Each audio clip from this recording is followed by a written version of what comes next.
كيلو الفراوله عامل 15 جنيه الكيلو. السوق كله بقى ايه كان مليان فراوله النهارده.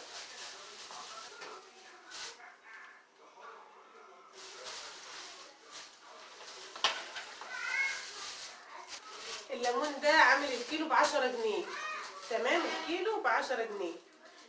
كان في كيلو لا الكيلو اللهم صل على النبي عامل 5 جنيه، وكان في كيلو ب10 وكان الكيلو بربع. انا بصوا انا جبت الليمونه دي مش هتقعد معايا كتير. ليه بقى؟ لان انا بحتاجها كتير، لان بعمل ميه دافيه كتير بليمون. فانا ايه جبت اللي يمشيني، لان انا بخلصه مش كده كده مش هبصوا اهو 5 جنيه الكيلو.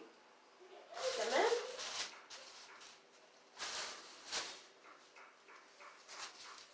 وجبت ده بقى بابريكا ب5 جنيه كيس. وجبت الخيار عامل كيلو ونص ب10 جنيه.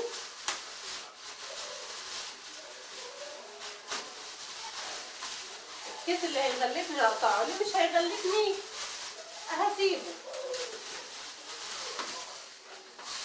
احنا لسه هنقعد نضيع وقت بقى ونفك الاكياس وكده يعني. وهنا البرتقال عامل الكيلو ب5 جنيه. البرتقال عامل كيلو 5 جنيه. ايه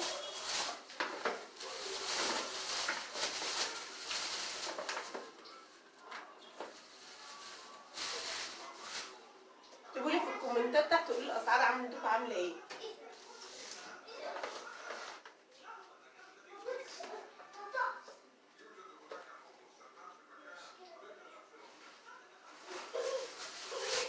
وهنا الفلفل. تمام، اللهم صل على النبي. الفلفل عامل الكيلو ب10 جنيه. انا جبت ب5 بس عشان لسه عندي بصراحه فلفل كتير في الثلاجه، فعشان انتوا عارفين مش بحتاجه كتير، انا بجيب على قد الطلب بس.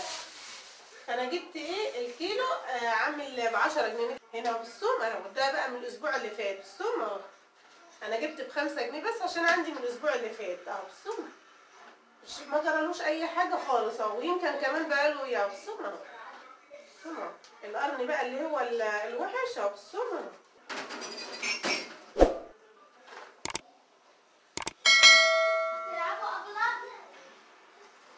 والبطاطس انا جبت البطاطس ده بقى اللهم صل على النبي. انا جبت دول كده على بعضهم كده ب20 جنيه. يعني لقيتهم كده زي شروه بقى ايه، عبيتهم كلهم في بعضهم كده ب20 جنيه بقى، كبيره صغيره زي ما تيجي بقى. بصوا مكسوره شويه، حته منها مكسوره. مشي نفسك في الغلا اللي احنا فيه ده، مشي نفسك هات اي حاجه ومشي حالك. بصوا مش هتقول لا اما تجيبيها وتسلقيها وتعمليها كده محمره بتبقى جميله، مش هتقول لا.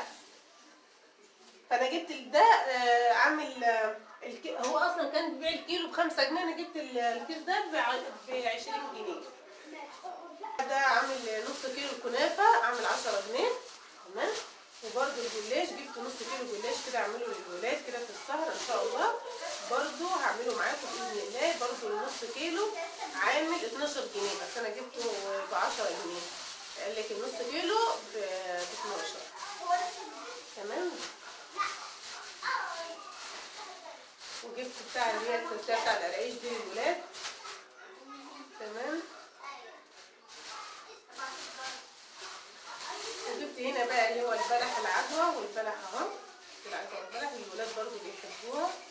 انا كل لما بجيب كل سوق يعني اقول ان انا اعمل بيه معجنات واجيب ناس بالهنا والشفا. ولادي اصلا مش بيسيبوها. تمام كده.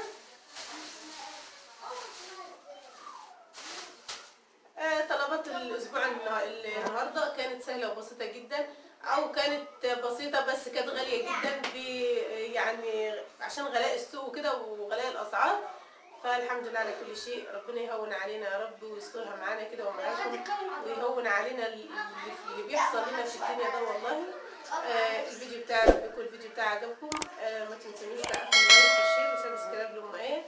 واشوفكم على خير في يوم جديد وروتين جديد من يوميات ست البيت أم آية. والسلام عليكم.